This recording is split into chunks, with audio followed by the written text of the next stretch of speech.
está feliz, porque vejo assim alguns lampejos de efeito da palavra sobre comunhão, sobre coinonia aqui nessa igreja.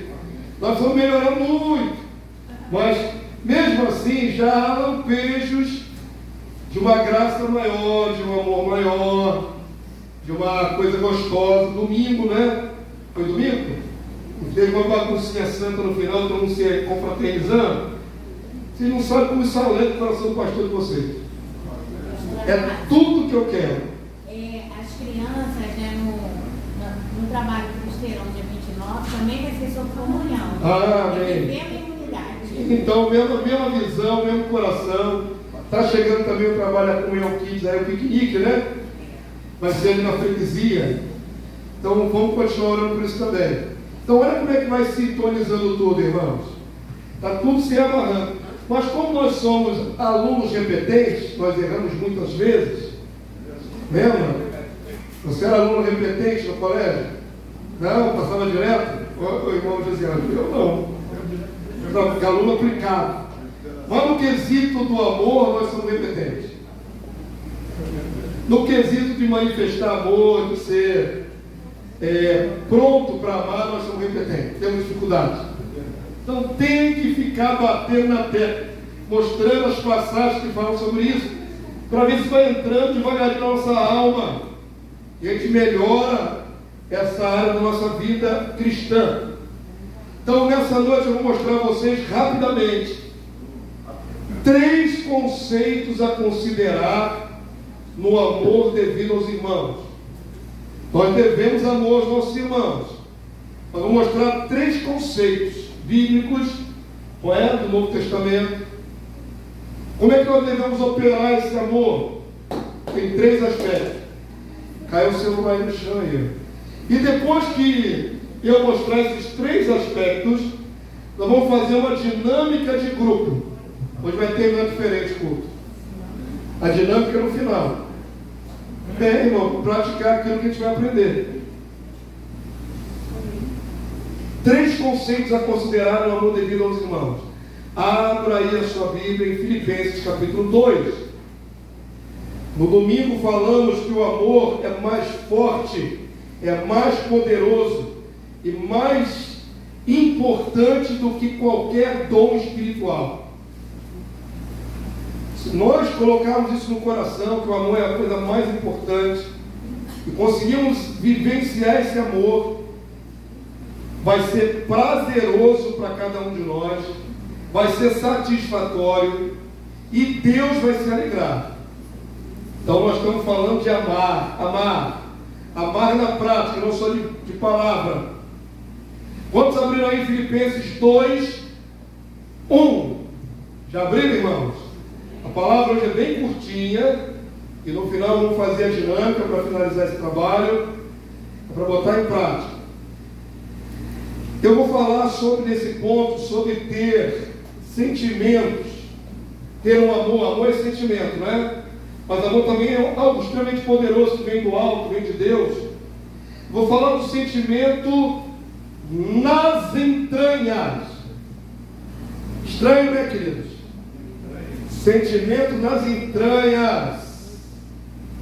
Então, já que estou começando a falar sobre esse detalhe, antes de ler o texto, eu preciso mostrar a vocês o seguinte: a Bíblia tem uma visão diferente de onde é a sede dos sentimentos.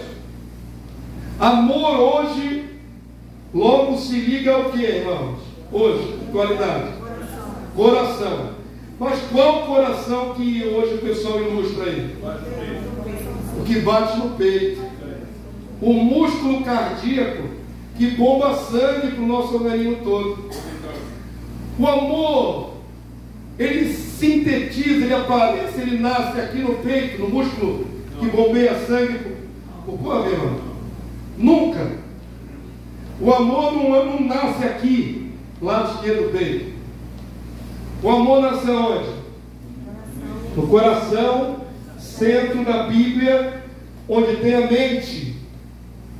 Veja que nesses anos todos que a Bíblia foi escrita há mais de 2000 anos, como romantizaram e desviaram o conceito. ao ponto que hoje se pensa que o amor está ligado a coração vermelhinho, aquele negócio meio triangular. Quando na Bíblia você vai ver que as emoções, os sentimentos mais fortes, tanto de amor, como de ira, como de ciúme, os sentimentos mais fortes, eles nascem e se expressam de maneira diferente na Bíblia. Amém? O coração realmente é o centro do homem. Mas, queridos, na antiguidade, atribuía-se os sentimentos mais fortes, como ódio e amor, às entranhas. É o que está na sua Bíblia.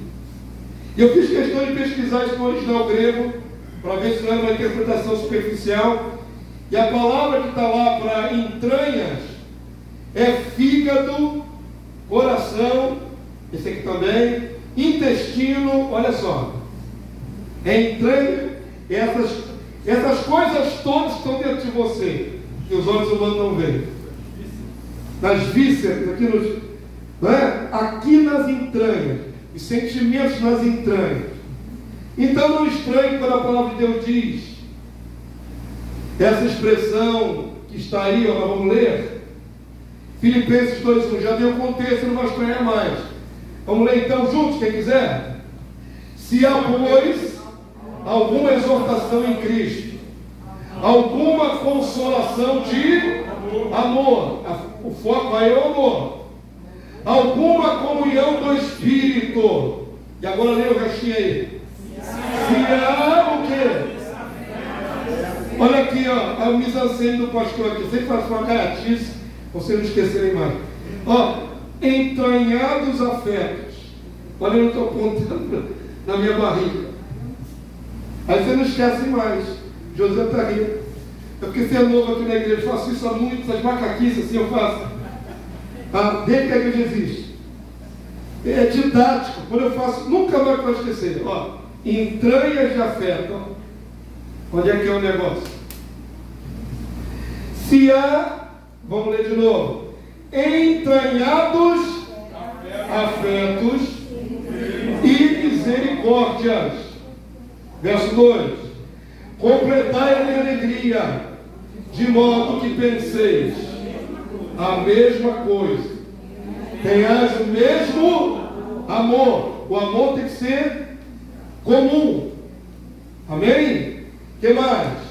Sejais unidos de alma, tendo o mesmo sentimento. Vamos lá, na prática, isso já é uma realidade aqui na igreja? Não. Na plenitude? Está todo mundo pensando igual? Está todo mundo, quer ver? Pensando igual, no mesmo nível de amor uns com os outros? Está todo mundo unido de alma? Unidos de alma. Essa é mais forte. Não é só pelo Espírito, mas é unido pelo seu próprio ser. O meu ser apegado ao ser de Josiel, apegado ao ser da Cristina, o meu ser apegado ao André, a família dele. Não está falando do Espírito Santo, está falando da alma. Unidos de alma. A alma é a sua centelha, a sua essência. É o que define você como indivíduo. Percebam que quando o pastor fica batendo na tecla do amor, da comunhão, da coinonia, é porque quando eu olho para a palavra de Deus e olho para o nosso comportamento como igreja, eu vejo uma distância ainda. Ainda não estamos no nível que a palavra de Deus diz. Precisamos chegar lá. Amém? E ter o mesmo sentimento, sentir igual. No domingo a gente liberou aquele momento ali de o pessoal se confraternizar, abraçar. Houve muita emoção, houve muita alegria. É gostoso, mas não dura nem 15 minutos. Não é verdade? Terminou a canção, acabou tudo, vai todo mundo embora. Eu quero que vocês entendam que o ideal da palavra de Deus não é um momento no culto de comunhão entre nós. Porque a palavra sugere que andemos o tempo todo ligados uns aos outros, pensando uns nos outros, cobrindo uns aos outros, e quando juntos, viver uma dimensão de unidade perfeita.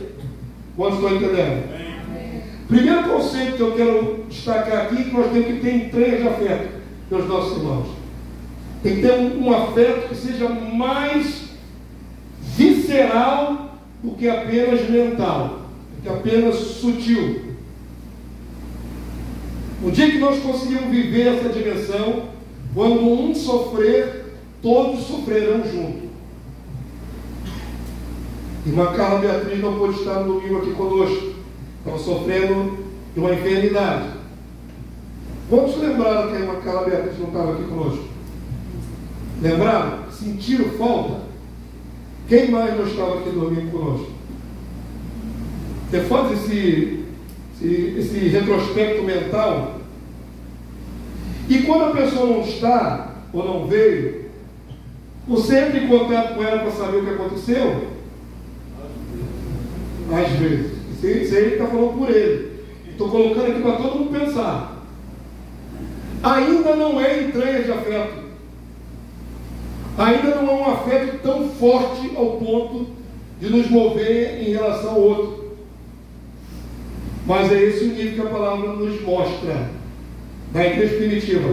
Abre outro texto aí, 2 Coríntios 7. Deixa eu dar outro exemplo. 2 Coríntios 7, 14. Lembram-se de ter estudado comigo que a igreja de Corinto era uma igreja dividida, problemática, carnal, cheia de problemas. Mas na segunda carta de Paulo aos Coríntios, ele já vê alguma melhora. Ele vê já alguns núcleos da igreja conseguiram vivenciar uma outra dimensão. E aí, eu estou dando um contexto, que eu não vou ler o texto todo. E aí Tito foi lá em Corinto e presenciou uma comunhão melhor da igreja. Quando ele retorna, Paulo fica sabendo, Paulo vai exaltar o Senhor, vai glorificar, porque a igreja que era tão complicada, agora está dando um pouquinho de alegria. Olha que contexto interessante, irmãos. 2 Coríntios 7, 14, está usando o texto? Vai ser bem rápido, daqui a pouco entrou na metade. Olha aqui que diz o texto: porque se em alguma coisa me gloriei de vós, dos coríntios, não é? Com ele não fiquei envergonhado. Pelo contrário, como em tudo vos falamos com verdade, também a nossa, o que, irmãos? Exaltação na presença de Tito se verificou ser verdadeira. Quando chegou a notícia que eles tinham andado numa dimensão melhor, Paulo literalmente exultou. E isso na frente de Tito. Ele deve ter se alegrado, dado glória, alguma coisa assim. Esse é o contexto. Paulo expressando a alegria dele. E aí o verso 15 diz assim: e o seu entranhável afeto cresce mais e mais para convosco, lembrando-se da obediência de todos vós, de como o recebestes com temor e com tremor, a unidade com Tito também. Verso 16: alegro-me, porque, irmãos, em tudo posso confiar em vós. Esse momento que Paulo está narrando aí, a igreja deu uma guinada para a comunhão, para a melhora. Paulo se alegra e Paulo acaba declarando essa alegria, dizendo: eu posso confiar em vós. Que nível de amor nós precisamos ter para que você possa dizer assim para o seu irmão: eu posso confiar em você? Tem que ser um nível que está ali na palavra, entranháveis afetos. Você tem já aqui nessa igreja alguma referência de pelo menos alguns irmãos que na sua dificuldade, na sua luta, você iria ter ele para falar com ele da sua dificuldade? Quantos já tem alguém como referência aqui? Não vale o pastor está aqui para todo mundo. Tirando o pastor Manuel e eu, você tem irmãos aqui na igreja que você já confia o suficiente para contar coisas necessárias para a sua cura? Tem, irmãos? Amém? Então tá bom. Esse é um nível. Então essa pessoa que você consegue contar isso porque confia, é porque já conquistou o teu coração um nível de amor maior. Mas lembre-se, Paulo quer que esse mesmo nível, se você elegeu uma pessoa na igreja que você confia, deveria ser o mesmo sentimento com todos. Eu sei que parece uma utopia isso, irmão. Eu também sei aquilatar, avaliar, que é difícil confiar em todo mundo. Vivemos num tempo difícil, não é? É o que Paulo falou, nos últimos dias os homens seriam egoístas, amantes de si mesmos. Então, se a característica do tempo do fim são pessoas egocêntricas, como confiar, né? Como abrir o coração? Mas o ideal da Bíblia é que nós tivéssemos essa capacidade de, em precisando, eu posso olhar para qualquer irmão e dizer: fulano, me ajuda aqui em oração, eu vou te contar uma coisa que eu estou passando. Como estou entendendo? Esse nível de afeto entranhável é o que a palavra de Deus chama de entranha de afeto. É algo bem mais profundo. Amém, irmãos? Amém. Esse é o primeiro conceito que eu quero que vocês guardem. Para que a igreja avance na comunhão, ela precisa viver essa dimensão de confiança e de amor muito próximo, de verdade. Amém? O segundo aspecto, volta lá para Filipenses capítulo 2, vai ser o texto de base até o finalzinho. Eu estou no segundo aspecto. Esse também é difícil. Se já é difícil ter relacionamento mais profundo com os irmãos na igreja, esse segundo também é um desafio. Filipenses 2:3, igreja. 2:3. Nós lemos Filipenses 2, 1 e 2. Agora é o verso 3 de Filipenses 2. É a continuação. Filipenses capítulo 2, verso 3, continuação. Leia em voz alta comigo só esse versículo, é só esse versículo. Vamos lá? Nada façais por partidarismo ou vanglória, mas por humildade, considerando o que, irmãos? Cada um os outros, o que? Superiores a si mesmo. Falei que também é outra característica que é difícil de viver. A palavra nos desafia a considerarmos os nossos irmãos superiores. Preste atenção que esse texto vai estar ligado a um contexto maior, em que fala do próprio Senhor Jesus, para termos o mesmo sentimento dele, que ao invés de vir ser servido, ele veio ao mundo para servir e dar a vida. O contexto maior é esse.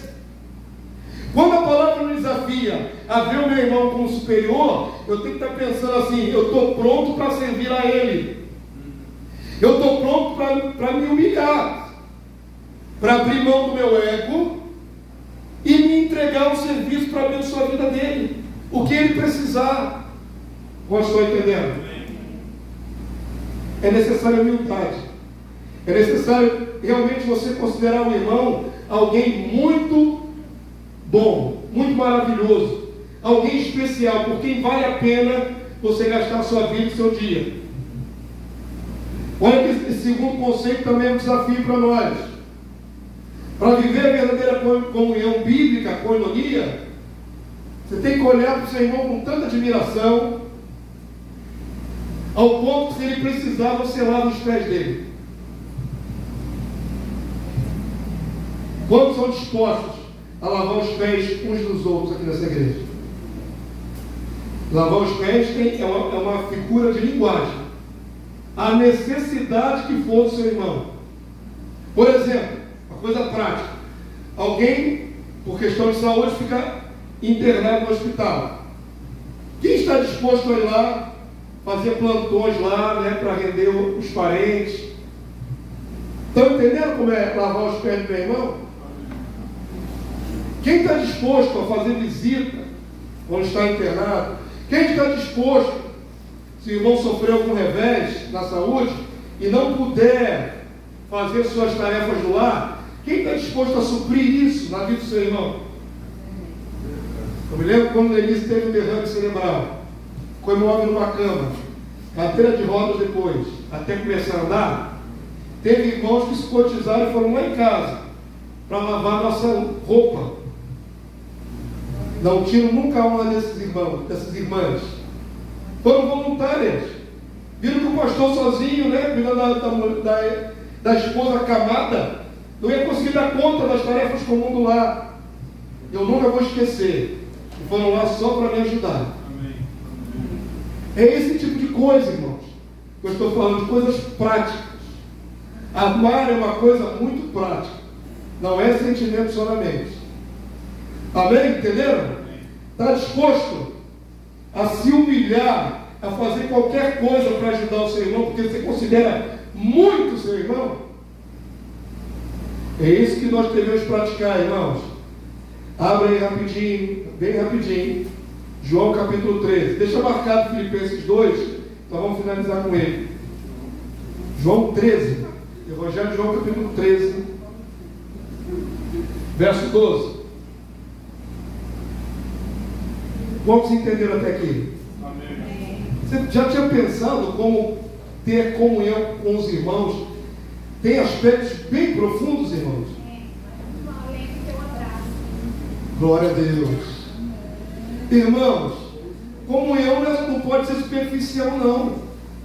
A verdadeira comunhão, coinonia, é nesta profundidade aí. Abriu aí João 13, 12. É a cena do lava-pés. Na última ceia de Jesus, ele se despiu da túnica, ele não ficou nu, ele tinha uma outra roupa por baixo, mas ele tirou a capa superior, pegou uma toalha, pegou água num tacho e começou a lavar os pés dos discípulos. Obra essa que era feita pelos escravos. Jesus queria impactar a vida dos discípulos na última lição antes da cruz.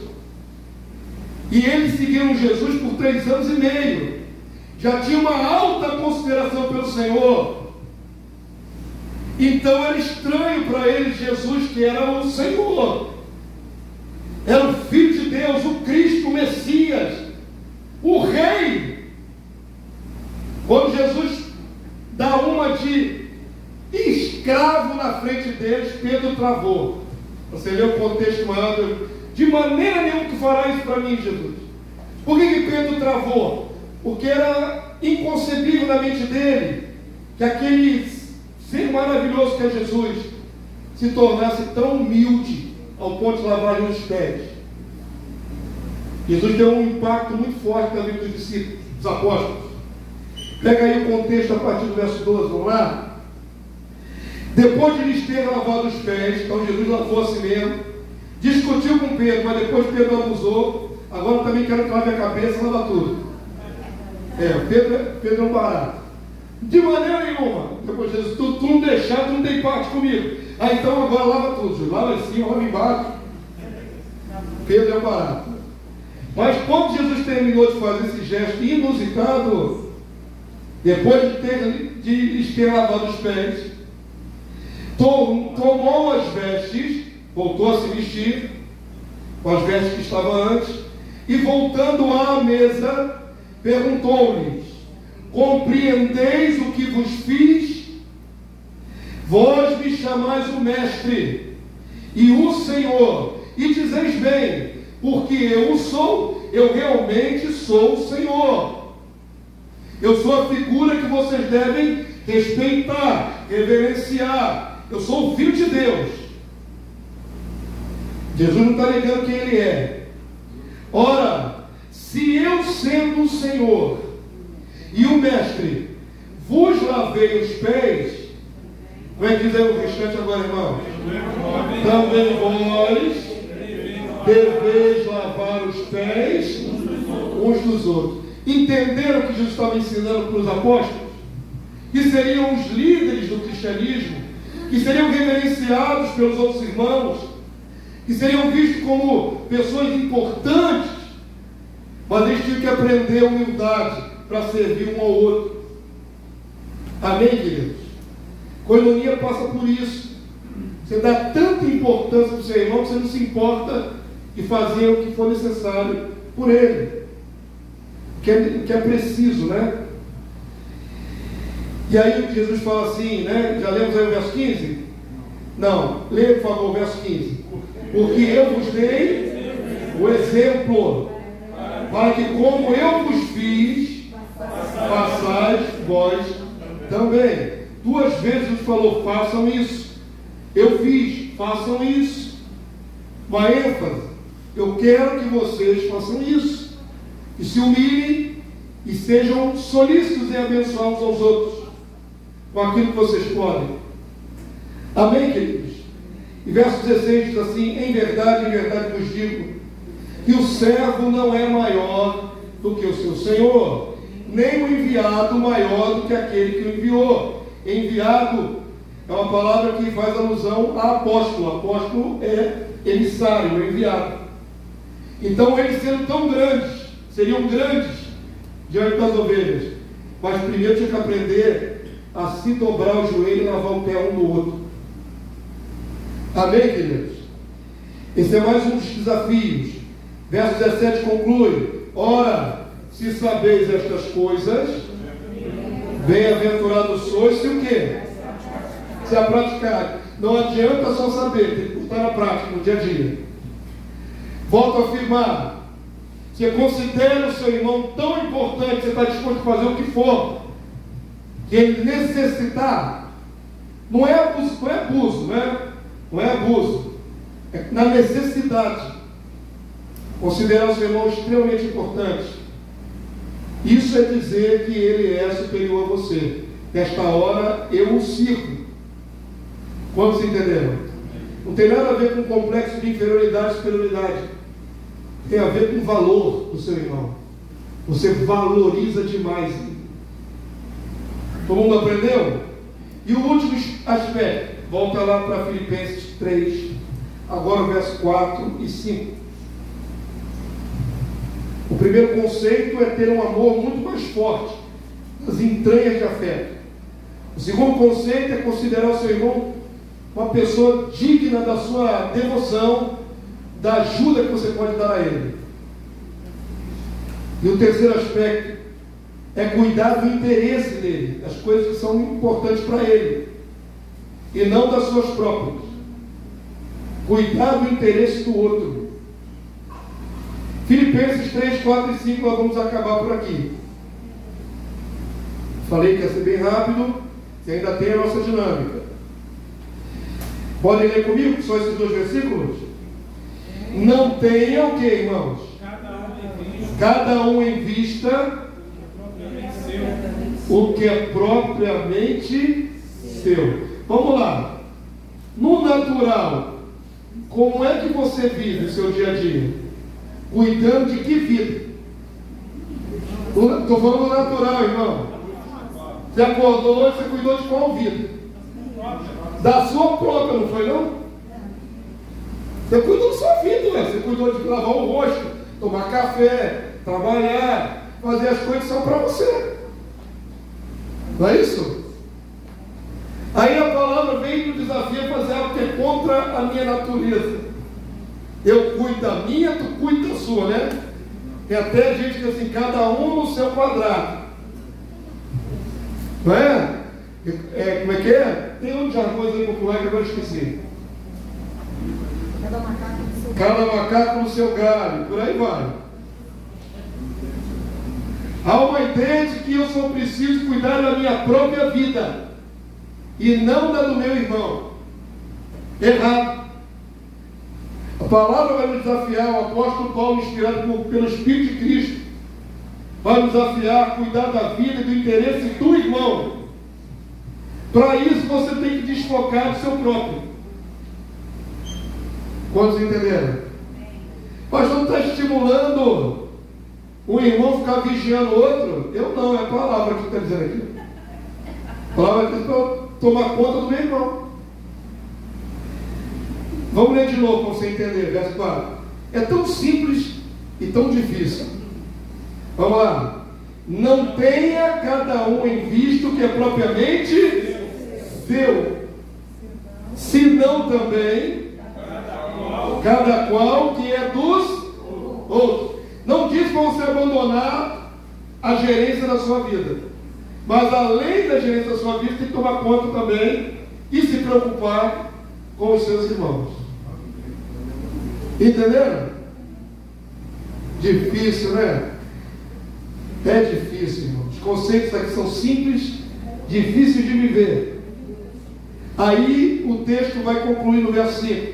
Tende em vós o mesmo sentimento que houve também em Cristo Jesus, que subsistindo em forma de Deus, não usou com usurpação ser igual a Deus, antes a si mesmo se humilhou, se esvaziou, e foi achado na forma de escravo, de servo.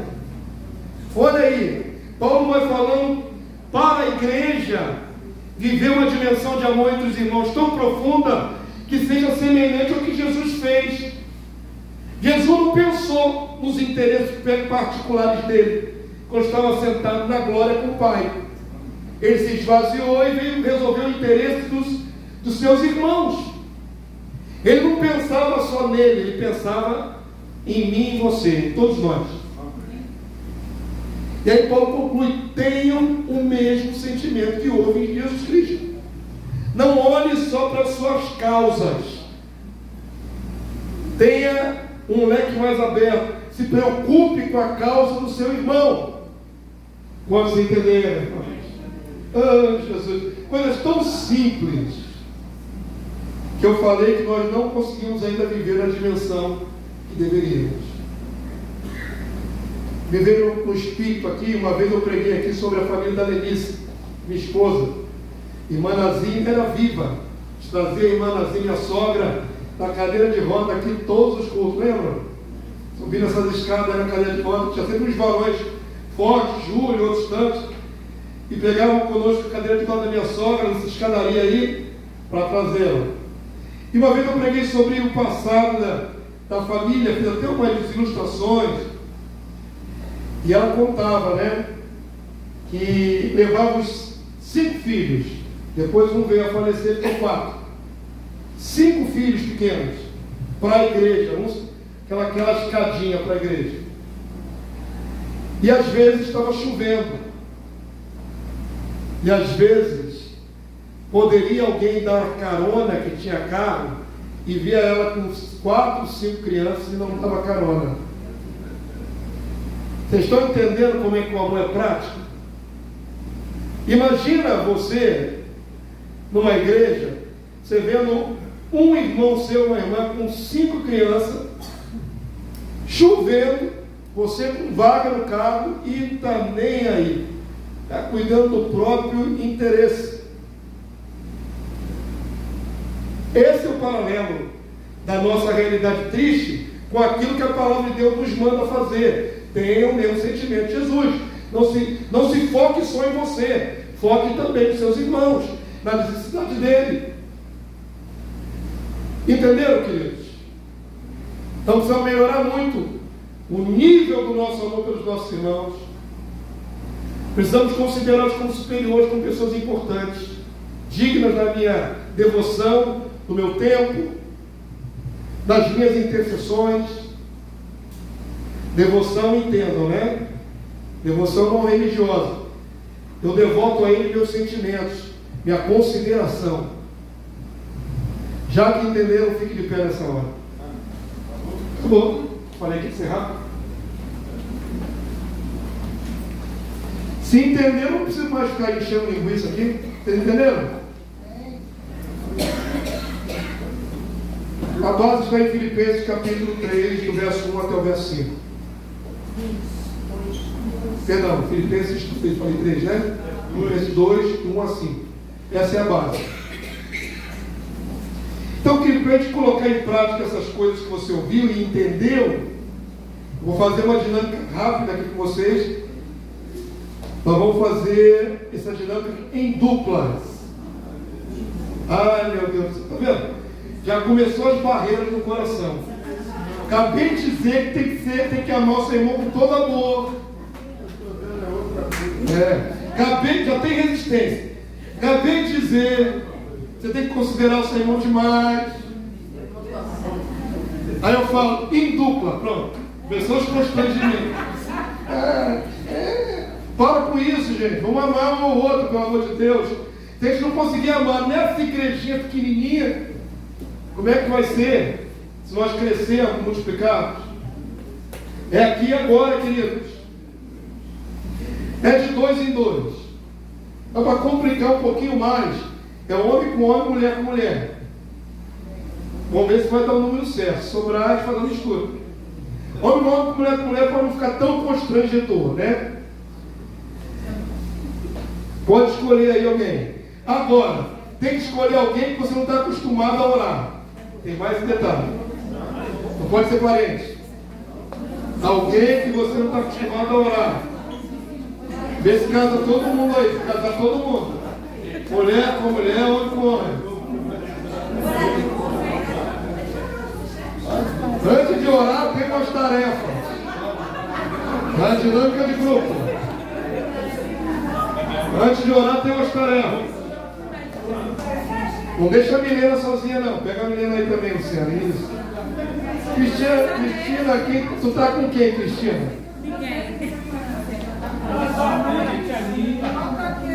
Aí, ó. Aí a Lídia aí, ó. Já tá a Lídia já? Sobrou quem? É 2 de 2. Não é trio. Tá sobrando uma quem? Cristina? A minha mãe está vindo aí, ela foi no banheiro. A dona Dilma está vindo aí, irmã Dilma.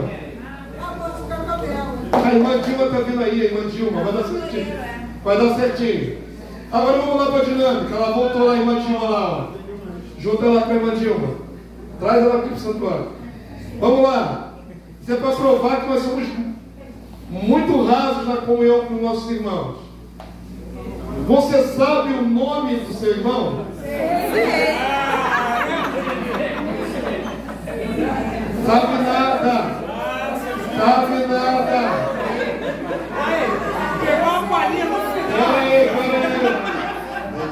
Peraí, nessa bagunça tem alguns passos que não dá. Você sabe o nome inteiro dele? Então pergunta. Pergunta aí.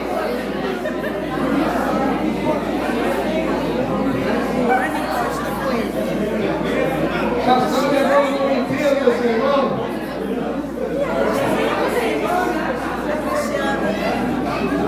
Já sabe? Não sabia.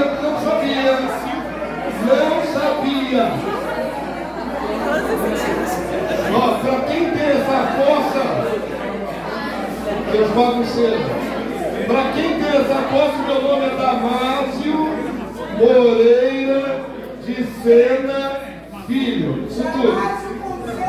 Damásio com Z sem acento. Todo mundo erra. Damásio Moreira de Sena Filho. 4 nomes. Nem todo mundo sabe, porque eu sou muito superficial. Agora pergunta para o seu irmão onde ele mora. Qual é o bairro? Qual é o bairro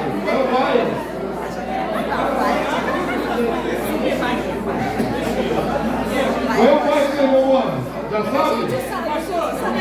Fácil. Eu já fui na sua casa. Agora um pouquinho mais delicado. Vai, agora que sabe. Duvido que o Gil sabia onde você morava. Sabia não. Pergunta mais com mais delicadeza qual é a idade dele. Qual é a idade? Quantos anos essa pessoa tem? Para quem quiser lembrar, tem 55.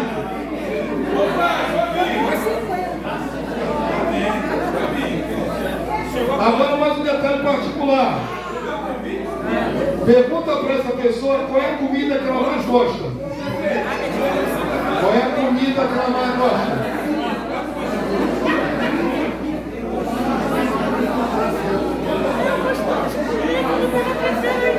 Nem eu sei mais.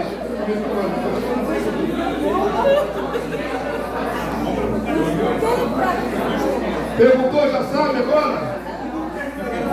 Vocês estão achando engraçado? Mas agora vocês sabem mais sobre o seu irmão que sabia antes do começo desse culto. Você aprendeu o nome dela, você aprendeu onde ela mora, você sabe qual é a comida que ela gosta. Pergunta para ela de cor que ela gosta. Que cor que ela gosta? Especial. Qual é a cor?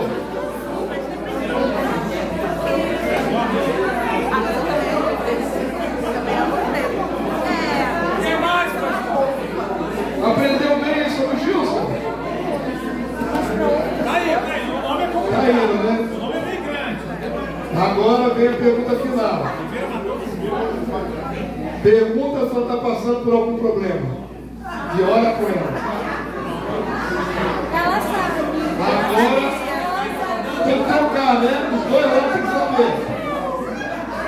Agora você compartilha com ela a sua luta. E ora com ela. E assim nós vamos encerrar. Ora para o seu irmão agora.